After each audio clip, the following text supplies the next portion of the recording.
Good morning everyone, কেমন আছো বলো? আমি কিন্তু খুব ভালো আছি। দেখো আজকে আবার নতুন একটা ভিডিও নিয়ে চলে এসেছি। এটা হলো রথের আগের দিনের ভিডিও। দেখো আমাদের তো আমি আগেই বলছি যে পুরনো দোকান থেকে নতুন দোকানে শিফট হয়েছে, সেটাই দেখাচ্ছি। দেখো এই যে আমাদের এটা হলো পুরনো দোকান। পুরনো দোকান থেকে নতুন দোকানে কিন্তু সব সামান ট্রান্সফার করা হয়ে গিয়ে অল্প কিছু সামান পুরনো দোকানে আছে, তাই পুরনো দোকানে বসে কিন্তু এই যে টেবিলটা বানিয়েছে। দেখো এই যে আমাদের ফাইনালি আজকে হলো রথযাত্রা, তার উপলক্ষে রথযাত্রার উপলক্ষে ভালো দিনের জন্যই কিন্তু আমাদের এই দোকানটা প্রতিষ্ঠিত হবে আজকের দিনেই। তাই দেখো সকালবেলা চলে এসেছি দোকানে, রেডি সেডি হয়ে এখনই কিন্তু একদম গুছানি হয়ে গেছে দোকান, খালি একটু পুছে দিলেই হয়ে যাবে। তা আমি বললাম যে পুছবো, এখনই আমি পোছার জন্য এসেছিলাম, কিন্তু আমার বর বললো না, তো রেডি হয়ে আসো, পোছা লাগবে না, আমি পুছবো। রেডি হয়ে গিয়েছি। আর জানো তো আমাদের এখানে একটা ব্রাহ্মণ থাকার কারণে কিন্তু অনেকটাই লেট হবে পুজো দিতে, একদম 4টা বেজে যাবে।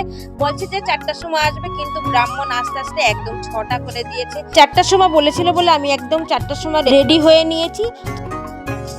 এখন যাব দোকানে, আর দোকানে যাওয়ার আগে এই যে নিয়ে নিচ্ছি হলো ব্রাহ্মণ বসার জন্য আসন। রেডি হতে হতে ওপার থেকে ফোন পেলাম যে আসন নেওয়ার জন্য, আসনটা নিয়ে নিচ্ছি। এখন যাব দোকানে। এই ব্লাউজটা এত সুন্দর ফিটিং হয়েছে, তাই তোমাদের বারে বারে দেখাচ্ছি, কেমন লাগছে অবশ্যই বলো। এই যে ফাইনালি কিন্তু আমাদের দোকানে আমি পৌঁছাই গিয়েছি। দেখো এখন আমার বর বলছে যে এখন এই ঘরটার আগে পুছে দে। আমি এত সুন্দর রেডি হয়ে এসে আর পুছতে ইচ্ছা করে?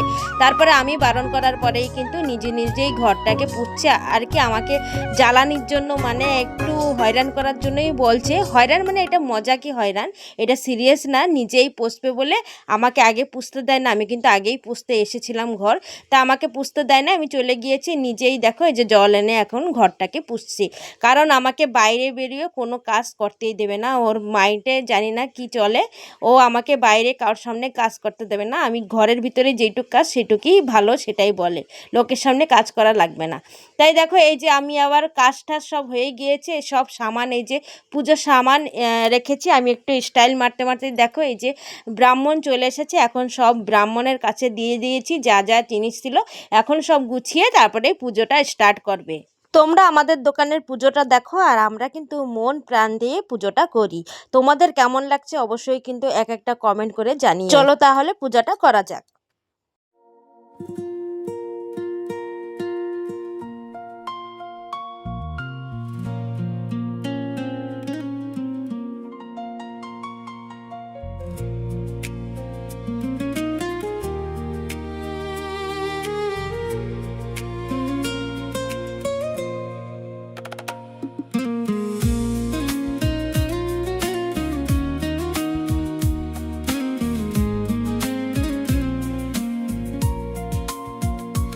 ওগো